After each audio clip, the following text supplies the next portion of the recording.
And we're back. And we were leaving off with Andrew Johnson's impeachment. And for a long time, until the 1990s, he was the only president to have been impeached. Then we had Bill Clinton, and then President Trump was impeached and then not convicted in the Senate. And now he was impeached again. He's out of office, and there'll be a Senate trial next week. And it's highly unlikely he will be convicted. Can't be removed from office. He's already out, but maybe it'll prevent him from running again. It's all sort of a bit of a mess. But at any rate, it's unlikely that President Trump will be convicted. So we will have had three presidents impeached, one president impeached twice, and none convicted, but it still sends some sort of message. But at any rate, back to the 19th century. So Andrew Johnson escapes being removed from office by one vote, and he stays in office. He is right after becoming president. Congress, House of Representatives, U.S. Senate is not in session, and as you know from reading your book, that he was basically all for the poor Southern white guy. He issues a pardon to all the Confederates unless they had a lot more than $20,000 in property before the war. Those people had to come beg for a pardon, and he usually gave it out. And if it were completely left up to him, he would have had the South restored to the country probably without slavery, but black people would have been almost as bad off as under slavery. However, he almost gets away with this, but Congress comes back into session, and they start to make some pretty radical moves. And one of those, of course, was the impeachment. Here's the impeachment trial, a drawing from the time period. All right, so we're going to sort of leave that story there since I got this slide in here. Also, part of Reconstruction, again, just think about the word, putting the South back together again. How is it going to be put back together? Little review. At the time of the Civil War, there were 4 million enslaved people in the southern states, some of whom formed the Confederacy, others not. 4 million. So just 4 years later, you have 4 million people who were owned by other people who are now not owned by other people. You have an economy that was based on people owning other people, and all of that is gone. And what is going to emerge out of that? Now, one of the best ideas was what is known, on a bumper sticker, 40 acres and a mule. So a black man family would get 40 acres of land that used to belong to a plantation owner, and a mule, and you see here a mule. This photograph is a little newer than the 1860s and 70s, but you get the idea. 40 acres and a mule. So this is good. You get a good start. You get some land. You can become a property owner. American dream. You can start building your family back. Of course, a lot of slaves after the Civil War. Their children had been sold away, their wives, the men had been sold away, families were split up through sales, and they were looking for each other in newspapers and word of mouth and trying to put the family unit back together again. So a lot of that was going on.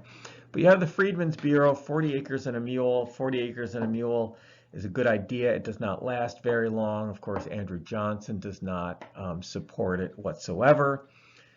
Southern states are reforming their governments, and they're not going to allow that to happen. The Freedmen's Bureau established a lot of schools, as you see here. Again, sounds good, school's good, but the Freedmen's Bureau, the funding was minimal compared to what had just been spent on the war. It was absolutely minimal, but Friedman's Bureau. And here is a negative, very negative political cartoon attacking the Freedmen's Bureau. And we have the Freedmen's Bureau, an agency to keep the Negro in idleness at the expense of the white man, twice vetoed by the president and made a law by Congress. Support Congress and you support the Negro, sustain the president, and you protect the white man. And you have a gross caricature of a black man doing nothing, and a white man working hard over here on the side. You have this gross caricature here, and here's a white guy plowing, and a wife and a kid, and it's to say racist, to say the least. And this argument still persists. A few years ago, in the 1990s, the rise of affirmative action to try to right some of the wrongs of racism.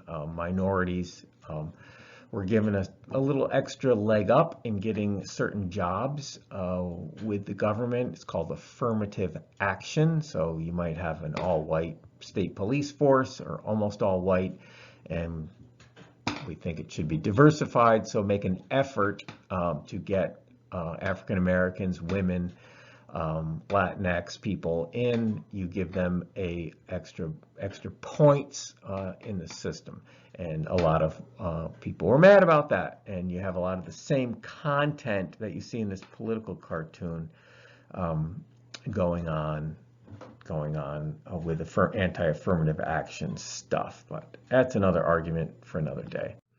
All right, so we get to the sort of, we shouldn't look at history as villains and heroes, but if we're going to pick a hero of Reconstruction, it would be Thaddeus Stevens. Okay, here's a little lesson for you, everyone. Elected officials and politicians do things to stay in power, do things to get their way. After the Civil War, you remember our little political party slideshow that I did for you? You remember that? It was very exciting. You have the radical Republicans. Republicans after the Civil War. The Democrats are out. They're on the outs. They were the Southern Party, pro-slavery party. And of course, the Republicans are in charge, right? During the Civil War and right after, the Republicans want to stay in charge, and they know that African Americans will vote for them. So they want to make sure African Americans have rights and African Americans can vote. Why am I telling you this? Because you can't always say, we're not going to put Republicans on a pedestal in the 1860s and say, aren't they marvelous people who got over racism in a hurry? They had a personal or political interest in elevating African Americans because they would support them. Now, the man we're looking at here, Thaddeus Stevens, a congressman from Pennsylvania, a very powerful congressman, kind of a cranky fellow. He was, of course, wanting Republicans to have power, but also in his heart, he was not at all a racist. Now, remember, here's a little other side lesson. Even abolitionists were racist. There were plenty of abolitionists who thought slavery was wrong, but they didn't believe that people were equal, right? White people shouldn't own black people, but we're not saying they're equal. So there were plenty of abolitionists who felt that way. Thaddeus Stevens here, he had a 23-year relationship with a black woman. She sort of masqueraded as his housekeeper, but it was one of those open secrets. So he was someone, a rare bird in the 19th century, who really did seem to have his heart in what we certainly now consider the right place. And he was the leader of what was called the radical Republicans. Their ideas were so radical, equality, radical stuff. And he's the hero of our story. He and his fellow Republicans came up with the idea that, what slide's next here? All right, so we're just gonna chat here. Back up, Berninger, slow down. Slow down, Berninger. Okay, Look at me. Here, look at me. So, Andrew Johnson, pro-South, just let all the states back in. No problem, right? We're not going to change the culture at all down there. Maybe we won't have slavery, but we'll have something pretty close to that. We're not going to let African Americans be equal. That's a crazy idea, according to Andrew Johnson. So the South forms their governments again in the states, and they have elections, and guess who gets elected to Congress? Guess who the representatives and senators are? Confederate generals, soldiers, the vice president of the Confederacy, who was all for slavery, very pro-slavery guy, Alexander Stephens, not to be confused with Thaddeus Stevens. Don't ever get those two confused. So, right after the Civil War, thanks to Andrew Johnson, the southern states send Confederates. Right? They don't allow black people to vote in any numbers, and they're always trying to prevent that, even to today.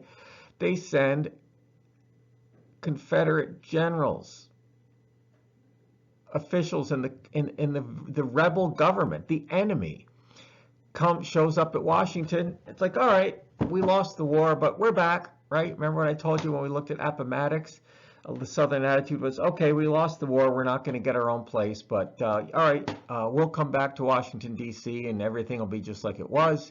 We will want our way, and we will exert our power that we had for many, many years, the slaveocracy.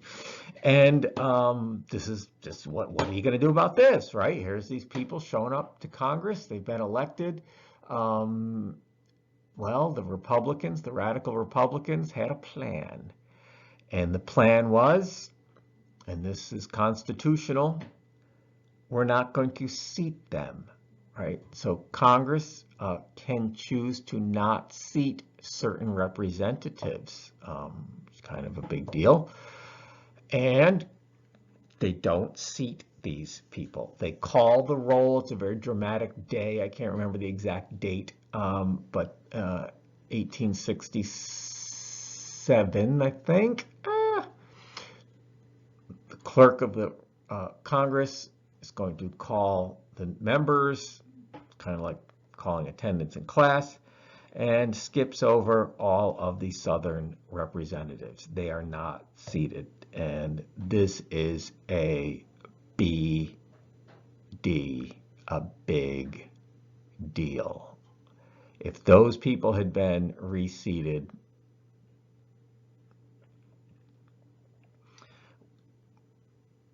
I don't know what to tell, who knows? Who knows? Who knows what would have happened? I don't know.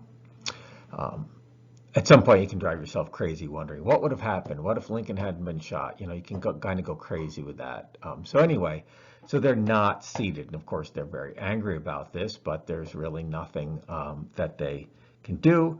And the radical Republicans start passing their own agenda. And there are enough of them that they don't need Andrew Johnson to sign off, right? If you have 2/3 of Congress, they can override a presidential veto.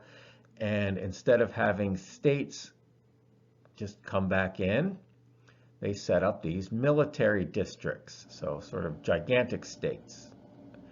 And they send in the Union Army to protect as best they can African Americans, and to try to sort of force a somewhat of a culture of equality. Remember, Republicans, some in their hearts support equality.